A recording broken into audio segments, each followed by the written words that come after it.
অয়ন চক্রবর্তী পরিচালিত ঠাকুমার ঝুলি সিরিজে শ্রাবন্তীকে দেখা যাচ্ছে গিরিজাবালার সান্যালের চরিত্রে, যিনি বিষ্ণুপুরের বাসিন্দা।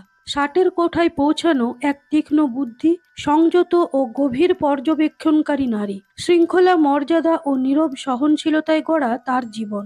অল্প বয়সেই স্বামীকে হারানো, পরে একমাত্র ছেলে মৃত্যু, এই দীর্ঘ শোক তাকে শিখিয়েছে কম কথা বলে বেশি দেখতে।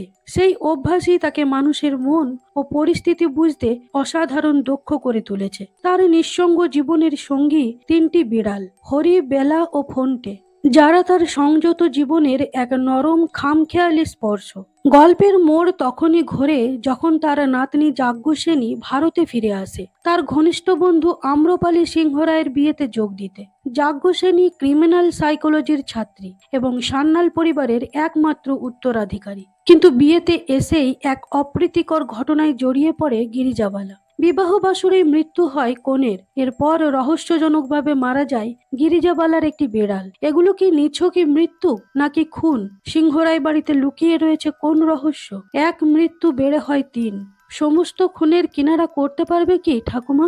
জানতে হলে সম্পূর্ণ ভিডিওটি দেখে নিতে হবে। আর ভালো লাগলে অবশ্যই কমেন্ট করে জানাবেন এবং আমার চ্যানেল ফিল্মসারকে সাবস্ক্রাইব করে নিতে ভুলবেন না। প্রথম সিনেই আমরা দেখি আম্রপালি সিংহ রায়কে, যে তার নতুন জীবন শুরু করতে চলেছে। মনে একরাশ আনন্দ নিয়ে আজ সে বিয়ের পিঁড়িতে বসবে। পুরো সিংহ রায় ফ্যামিলিতে সাজো সাজো রব। এমএলএ প্রতাপ সিংহ রায়ের একমাত্র ভাইজি আম্রপালি সিংহ রায়ের বিয়ে বলে কথা। শঙ্খ আর উলুধ্বনির মধ্যে দিয়ে পানের পাতায় চোখ ঢেকে আম্রপালি ছাদনা তলায় এসে দাঁড়ালো। সব ভাইরা তার পিঁড়ি ধরে তাকে বরের সামনে তুলে ধরল।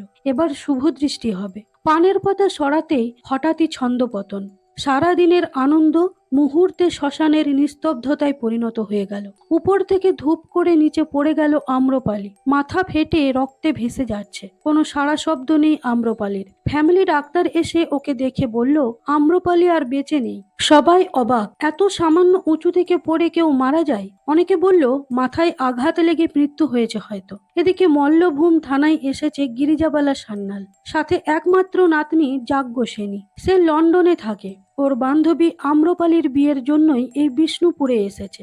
এসেই দেখে বাড়িতে একটা দুর্ঘটনা। গিরিজাবালার অতি প্রিয় তিনটি বিড়ালের মধ্যে হরি আজ সকালে মারা গেছে। সেই বিষয়ে থানায় ডায়েরি করতে এসেছে গিরিজাবালা। ওর মতে বিড়ালটাকে কেউ মেরেছে। বিড়ালটার গলার কাছে একটা কাটা দাগ ছিল আর ঘন্টায় একটা চিরকুট লাগানো ছিল, যেটাতে লেখা রয়েছে অতিথি হয়ে এসেছেন, অতিথি হয়েই থাকুন। অন্য খুনের কিনারা করতে গেলে নিজের প্রিয়জনরাও তো খুন হতে পারে। অফিসার বৃহস্পতি মল্লিককে চিরকুটটা দিয়ে গিরিজাবালা বলল, এই হুমকিটা আমাকেই দেওয়া হয়েছে। আসলে আমি সিংহরায় বাড়ির বিয়ের দিন সেখানে অতিথি ছিলাম। আম্রপালির মৃত্যুটা আমার স্বাভাবিক বলে মনে হয়নি, তাই আমি একটা পোস্টমর্টম করতে বলেছিলাম। সেই জন্যই বোধহয় আমাকে হুমকিটা দেওয়া হয়েছে। ওখান থেকে বেরোনোর পর গিরিজাবালা যাজ্ঞসেনীকে বিষ্ণুপুরের বিখ্যাত জোড় বাংলো মন্দির দেখাতে নিয়ে গেল। এখানকার ইতিহাসটা যাজ্ঞসেনীকে ভালো করে বুঝিয়ে দিচ্ছিল গিরিজাবালা। তখন তার মনে হলো যে কেউ ওদের ফলো করছে। হঠাৎ পিছন ফিরতেই একটা লোক। গিরিজাবালা বলল, কি চাই বাপু তোমার? আমাদের পিছু নিয়েছো কেন? লোকটা বলল, আমার নাম রণজয় পাল। অনেক বছর ধরে সিংহরায় পরিবারের সব পুরনো কাগজপত্র আমার দোকানেই আসে। বিয়ের দিন সকালে আমার দোকানে ওদের বাড়ির অনেক কাগজপত্র এসেছিল, তার মধ্যে এই ডায়েরিটা ছিল। আমি খুলে দেখেছি, এটা ওই মৃত মেয়েটির ডায়েরি। সেদিন বিয়েতে আমিও প্রেজেন্ট ছিলাম। সেদিন আপনি পোস্টমর্টমের কথা বলেছিলেন না, তাই আপনাকে এটা দিতে এলাম। ওদিকে প্রতাপ সিংহ রায়ের সেক্রেটারি গুড্ডু এসে প্রতাপ বাবুকে বলল, আমাকে কিন্তু ব্লক সভাপতি করতেই হবে। এতদিন ধরে বলে এসেছো আমার ভাই আর দেশে ফিরবে না, এ বাড়িতে যা থাকবে সব তোদেরই থাকবে। সব ভাওতা। এবার আমরা সেটা খুব ভালোভাবে বুঝে গেছি। এবার ভাই ভাইজি সব ফিরে এসেছে। এখন আমরা এই বাড়ির আর কেউ নই। প্রতাপ সিংহ রায় ওকে বেরিয়ে যেতে বলল। গুড্ডু রেগে বেরিয়ে যাচ্ছিল, তখনই সেখানে এলো যাজ্ঞশ্রেণী আর তার ঠাকুমা গিরিজাবালা। গিরিজাবালা বলল, প্রেসারের ওষুধটা খেয়ে নাও প্রতাপ। বলতে বলতে হাত থেকে ঠাকুমার থলেটা পড়ে গেল। প্রতাপ বাবু সেটা তার হাতে তুলে দেয়। এরপর গিরিজাবালা গেল প্রতাপ বাবুর মা সরোজ দেবীর কাছে। সরোজ দেবী নিজে কোমর ভেঙে হুইল চেয়ারে আর তার স্বামী শয্যাশায়ী। প্রতাপবাবুর স্ত্রী মানে এবাড়ির বড় বউ সন্ধ্যা সেখানে এলে গিন্নিমা বলল, ঠাকুর পুজো করেছো? আমি কিন্তু ঈশ্বর সেবায় কোনো সোচ অসোচ মানি না। সন্ধ্যা বলল, হ্যাঁ করেছি। আমি জানি আপনি কিছুই মানেন না, কিন্তু তবুও বাড়ির মেয়ে তো। ঠিক তখনই আসে প্রতাপবাবু, আর তার পরপরই ওর ভাই আদিত্য সিংহ রায়। আদিত্য এসে খবর দেয় যে পোস্টমর্টেম রিপোর্টে আম্রপালির শরীরে বিষ পাওয়া গেছে। এই কথায় ঘরের সবাই স্তব্ধ হয়ে যায়। পরের সিনে আমরা দেখি গুড্ডু কাউকে ফোনে বলছে, আমারটা যদি আমি না পাই তবে আমি যা যা জানি সব বলে দেব। কথা বলার সময়ই ওর বুকের বাঁ পাশটা হঠাৎ ব্যথা করছিল। তারপরই আর নিঃশ্বাস নিতে না পেরে গুড্ডু মাটিতে লুটিয়ে পড়ল। এবার কেউ একজন গুড্ডুর মৃতদেহটা তুলে কোথাও লুকিয়ে ফেললো। এদিকে আমরা দেখি আম্রপালির দেহ বাড়িতে আনা হয়েছে। সেখানে অফিসার বৃহস্পতি আর যাজ্ঞ শ্রেণীও রয়েছে, আর রয়েছে মল্লভূম চ্যানেলের রিপোর্টার বেদব্রত।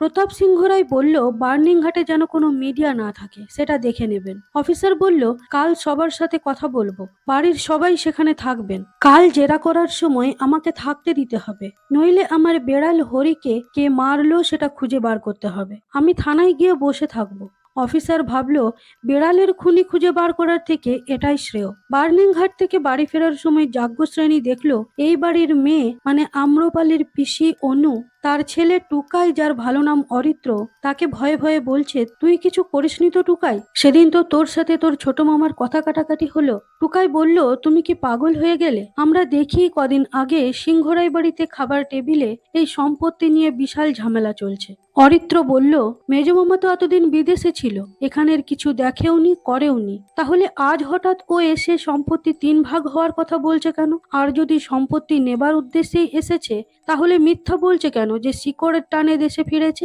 মেয়েকে এখানে বিয়ে দেবার জন্য? সেদিন এসব কথা আড়াল থেকে শুনছিল আম্রপালি, তাই সেই ঝামেলার বিষয়টাও ও নিজের ডায়েরিতে লিখে রেখেছিল। ওর মনে হয়েছিল ও এখানে ফিরে আসায় কারো খুব একটা ভালো লাগেনি, না জেঠুর, না পিসিমণির, না দাদা ভাইয়ের। ও না থাকলে এই সব সম্পত্তির মালিক হতো অরিত্র, সেটাও অরিত্রর আম্রপালির উপর একটা রাগ হতে পারে। তাহলে কি ওই আম্রপালিকে খুন করলো? যাই হোক, গিরিজাবালা সেই ডায়েরিটা পড়ে দেওয়ালে একটা সফট বোর্ড টাঙালো, সব তথ্য চিটিয়ে রাখার জন্য।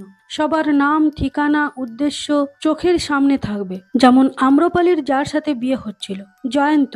অফিসার ওকে জেরা করে জানতে পারলো যে ওদের অ্যারেঞ্জ ম্যারেজ হচ্ছিল। ঠাকুমা সেখানে বসে বসে সব কথা শুনছিল আর সব কিছু খুঁটিয়ে লক্ষ্য করছিল। এই যেমন জয়ন্তর পায়ে স্কিনের কোনো সমস্যা রয়েছে মনে হয়, কারণ কথা বলার সময় ও সমানে পা চুলকে যাচ্ছে। এবার মেয়ের বাবা আদিত্য সিংহ রায় অফিসারকে বলল, আম্রপালি সেদিন খুব চুপচাপ ছিল সকাল থেকেই। আমি ভেবেছিলাম বিয়ে করে চলে যাবে, তাই হয়তো মন খারাপ। অফিসার বলল, তা বিদেশ ছেড়ে এখানে মেয়ের বিয়ে দেবার সিদ্ধান্ত নিলেন কেন?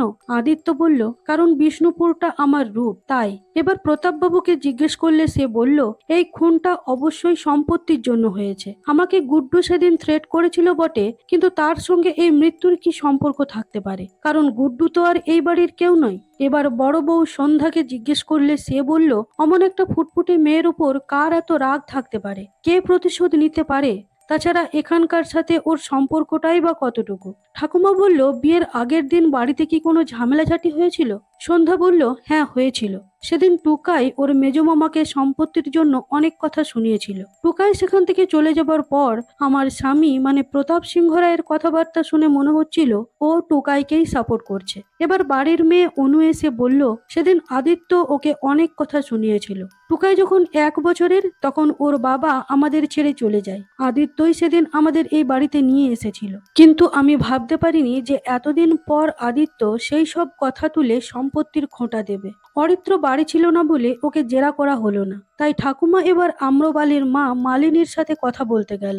ঠাকুমা জিজ্ঞেস করলো, তোমার মেয়ের বিয়েতে ক্যাটারিং কে করেছিল আর তাকে কে ঠিক করেছিল? এবার ঠাকুমা যাজ্ঞ সেনীকে বিষ্ণুপুরের রাসমঞ্চ দেখাতে নিয়ে গেল। ঠাকুমা বলল, জয়ন্তর সোরাইসিস আছে, স্কিন ডিজিজ। গিরিজাবালা বলল, অ্যারেঞ্জ ম্যারেজে খুঁত থাকলেও বিয়ে কখন হয় বলতো? যখন দুপক্ষেরই কোনো খুঁত থাকে। মানে আম্রপালিরও হয়তো কোনো খুঁত ছিল। যাজ্ঞ সেনী বলল, হ্যাঁ ছিল তো, ওর একটা নিউরোলজিক্যাল কন্ডিশন ছিল, যার জন্য ও টেস্টের স্মেলগুলো ঠিকঠাক পেত না। যাজ্ঞসেনী বলল যে দেখে তো মনে হলো আম্রপালির বাবার আর জেঠুর সম্পর্কটা ভালো নয়। সেদিন শ্মশানের বাইরে আম্রপালির পিসি আর পিস্তত ভাই অরিত্রকে সম্পত্তি নিয়ে কথা বলতে আমি শুনেছিলাম।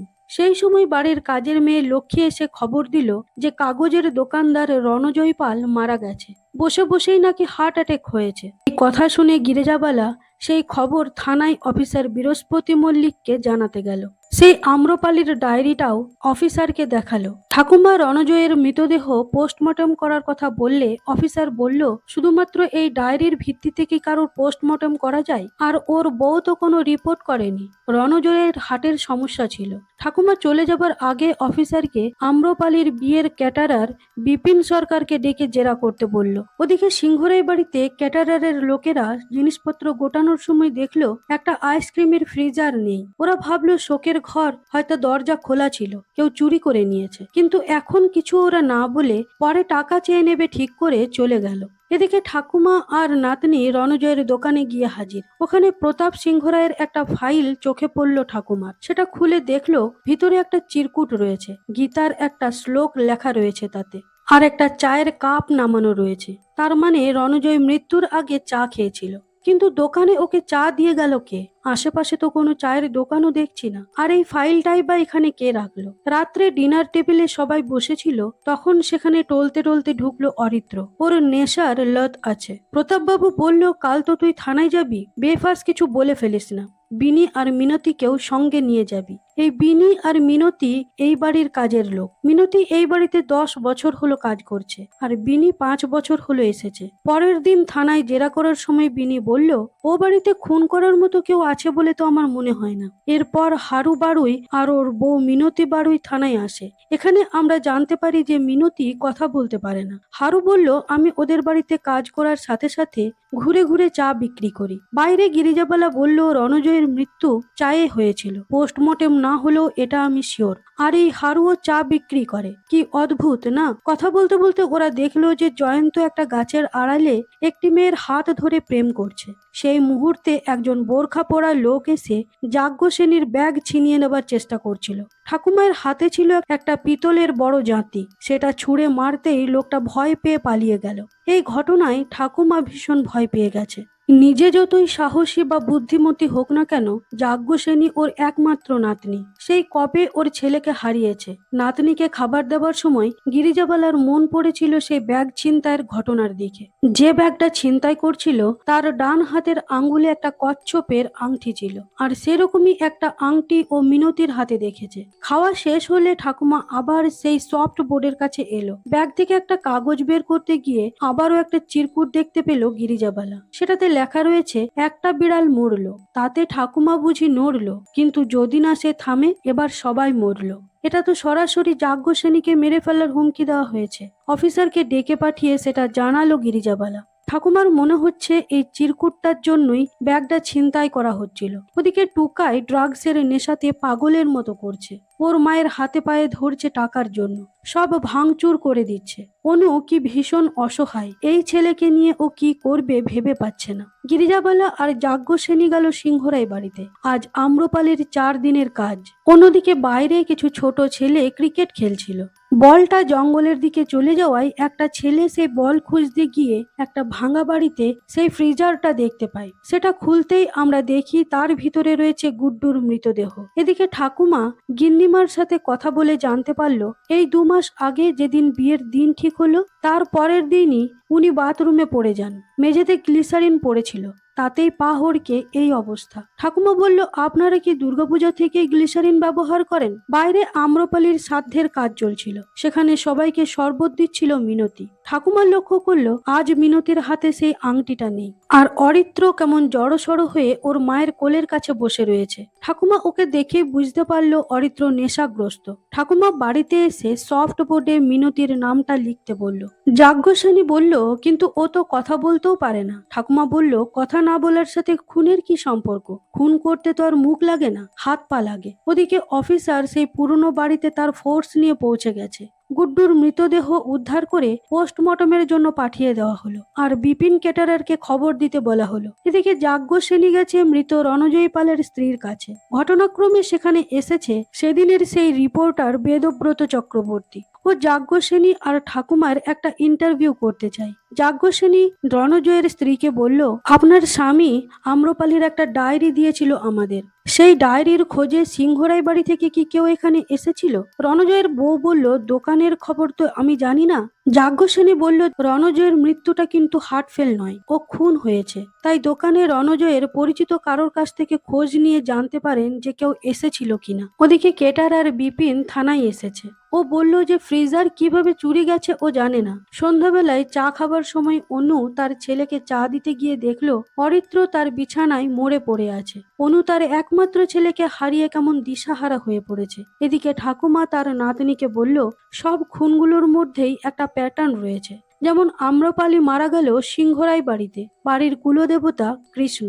রণজয়ী পালের দোকানে গীতার শ্লোক রাখা চিরকুট। গুড্ডুর মৃতদেহ যেখানে পাওয়া যায় ঠিক তার পিছনে আছে পাটপুরের বিষ্ণু মন্দির। তার মানে হলো কৃষ্ণই প্যাটার্ন। সিংহরাই বাড়িতে আবার পুলিশ এসেছে, এবার অরিত্রর মৃতদেহ নিয়ে যেতে আর পোস্টমর্টম করাতে। এত বড় বিত্তবান পরিবারের উত্তরাধিকার বলতে আর কেউ রইল না। অরিত্রর মা অনু প্রতাপবাবুকে বলল, দাদা তোর সব পথের কাটা দূর হয়ে গেল বল। প্রতাপবাবু চুপ করে রইল। ঠাকুমা এখনো জানে না অরিত্রর মৃত্যুর খবরটা, তাই ও বলল, তিনটে মৃত্যু হয়ে গেল, মনে হচ্ছে লিস্ট আরো বাড়বে। তখনই অফিসার ঠাকুমাকে থানায় ডেকে এই মৃত্যুর খবরটা দিল।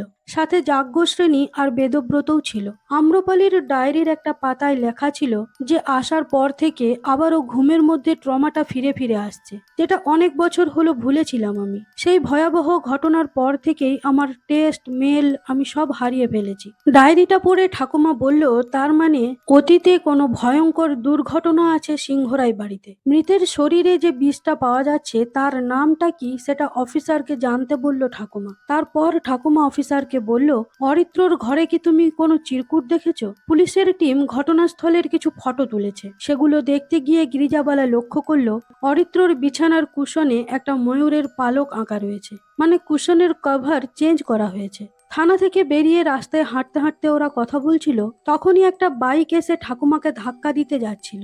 সামনে চলে এসে বেদব্রত ঠাকুমাকে বাঁচাতে গিয়ে নিজে আহত হয়, কপাল ফেটে রক্ত বেরোতে থাকে।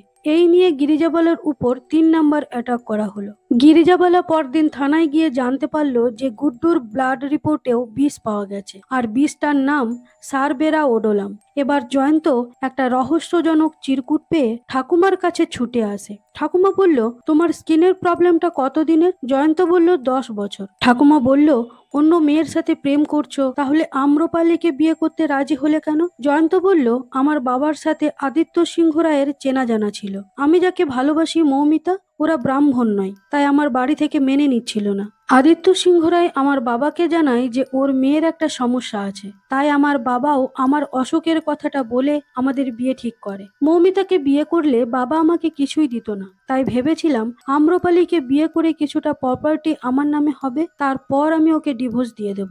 এখানে আমরা জানতে পারি যে চিরকুটটা এই ঠাকুমাই পাঠিয়েছিল জয়ন্তর কাছ থেকে সত্যিটা জানতে। যদিও ঠাকুমা জানে যে খুনটা জয়ন্ত করেনি, খুন করার হলে ও বিয়ের পর করত, তাহলে কিছু প্রপার্টি হয়তো ও পেত। এতে তো ওর সবকিছুই হাতছাড়া হয়ে গেল। কিন্তু এত ভয় পেল কে যে পরপর এতগুলো খুন করলো? ঠাকুমার জাতিটা সেদিন ভেঙে গিয়েছিল, তাই একটা নতুন জাতি কিনতে ওরা বাজারে এসেছে। তখনই সেখানে মিনতি এসে ওদের একটা পিং পং বল দেখিয়ে কিছু বলার বা কিছু বোঝানোর চেষ্টা করছিল, কিন্তু এরা কিছু বুঝে ওঠার আগেই মিনতির স্বামী হারু ওকে টেনে নিয়ে চলে গেল। পরদিন মিনতি সিংহরায় বাড়ি থেকে নিজের বাড়ি যাবার সময় রাস্তায় হঠাৎ বুকে ব্যথা অনুভব করে আর হার্ট ফেল করে মারা যায়। এরপর ঠাকুমা বিপিনকে ডেকে জিজ্ঞেস করলো, সেদিন মেয়েটা কি খেয়েছিল? বিপিন বলল, খেলে তো আমার রান্না করা খাবারই খাবে, কিন্তু ওই রান্না তো সবাই খেয়েছিল, কারোর পেট খারাপ পর্যন্ত হয়নি। ঠাকুমা বলল, সবকটা আইসক্রিম শেষ হয়ে গিয়েছিল? বিপিন বলল, না, কিছু ছিল।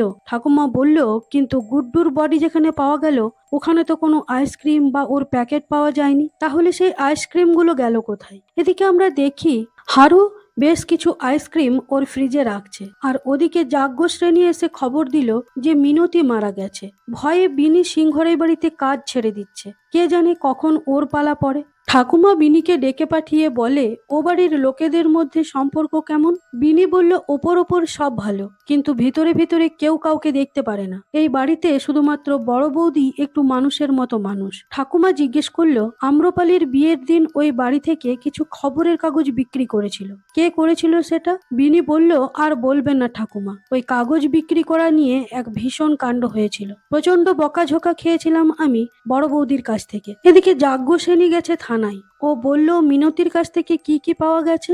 অফিসার বলল একটা বাঁশি, জলের বোতল, টিফিন কৌটো আর পিং পং বল। এবার রণজয়ের স্ত্রী ঠাকুমার কাছে এসে জানায় যে এক খদ্দের সেদিন দেখেছিল হারুদা সেদিন রণজয়কে চা দিয়ে গেছে আর ডায়েরির ব্যাপারে কি সব জিজ্ঞেস করছিল। ঠাকুমা বলল তার মানে হারুই ওই ফাইলের মধ্যে চিরকুটটা রেখেছিল আর চায়ের মধ্যে বিষ মিশিয়ে রণজয়কে খাইয়েছিল। এরপর ঠাকুমা একটা নার্সারিতে গিয়ে জানতে পারলো সারভেরা ওডোলাম একটা বিষাক্ত গাছ। এটাকে সুইসাইড ট্রিও বলা হয়। এটা সাধারণত কেরালাতে পাওয়া যায়। এই গাছের ফলের বীজগুলো বিষাক্ত।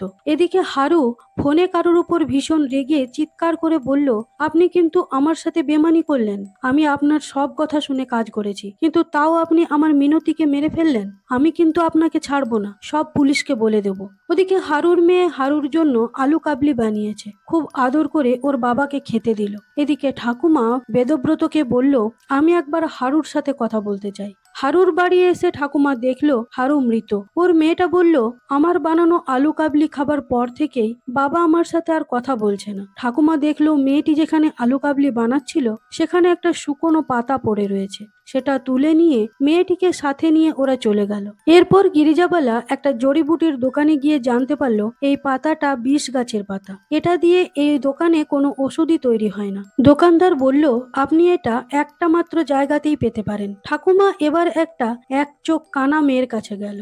এদিকে যাজ্ঞশ্রেণী গেল সিংহরাই বাড়িতে, এই বাড়ির বড় বউ সন্ধ্যার সাথে কথা বলতে। অনেক কথাবার্তার পর সন্ধ্যা বলল আমি গোপালের জন্য পায়েস বানিয়েছি, তুমি একটু খাবে? ও বলল হ্যাঁ খাবো, তবে এখন না, বাড়িতে গিয়ে খাবো।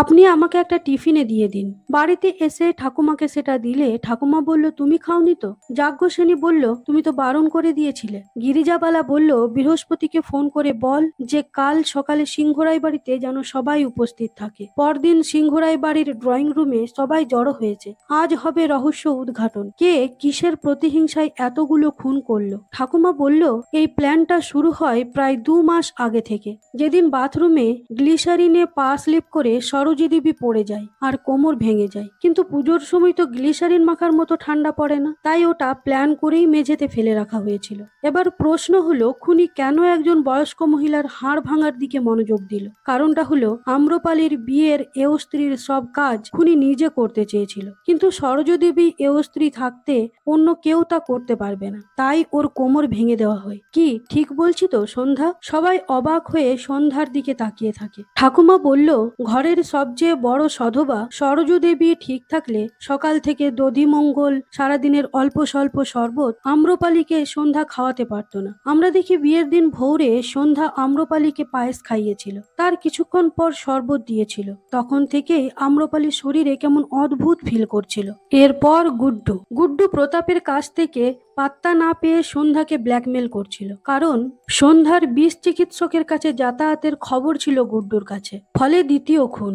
সেদিন গুড্ডুর আমাদের সাথে ধাক্কা লাগার আগে প্রতাপকে শাসানোর সময় সন্ধ্যা সেখানে আসে এবং গুড্ডুকে পালং শাকের স্যুপ খেতে দেয়। গুড্ডু চলে যাবার পর ওই খালি বাটি আমি সেদিন প্রতাপ সিংহ রায়ের টেবিলে দেখেছিলাম, আর আমি ওই বিষ চিকিৎসক কানা মেয়েটির কাছে গিয়ে জেনেছি যে সন্ধ্যা সেখানে মাঝে মধ্যে যেত, আর প্রায়ই যেত সন্ধ্যার কাজের মেয়ে মিনতি। এখানেই আমি পিং পং বলের রহস্যটাও জানতে পেরেছি। কেরলে এই বিষের গাছের ফলকে পং পং বলে, তাই সেদিন মিনতি পিং পং বল দেখিয়ে আমাদের এই পং পং এর কথা বলতে। সেদিন বাজারে সন্ধ্যা নিজে প্রেজেন্ট ছিল, ও দেখেছিল যে মিনতি আমাদের কিছু বলতে চাইছে। এদিকে ওর বর হারুই গুড্ডুর মৃতদেহকে সেই ফ্রিজারের ভিতরে রেখে দিয়েছিল সন্ধ্যার নির্দেশে। এই হারুই সেদিন যাজ্ঞসেনীর ব্যাগ ছিনতাই করতে গিয়েছিল মিনতির আংটিটা পরে। ও ভেবেছিল বোবাকালা মিনতিকে কেউ সন্দেহ করবে না। রণজয়ের চায়েও হারুই বিষ মিশিয়েছিল। প্রতিটি খুনে হারু সক্রিয়ভাবে সন্ধ্যাকে হেল্প করেছিল। আম্রপালির ডায়েরিটা যত্ন করে রেখে দিয়েছিল সন্ধ্যা, কারণ ওটাতেই সব লেখা আছে। কিন্তু বিনি খবরের কাগজের সাথে ওটাকে বিক্রি করে দেয়, যা রণজয়ের হাতে এসে পড়ে।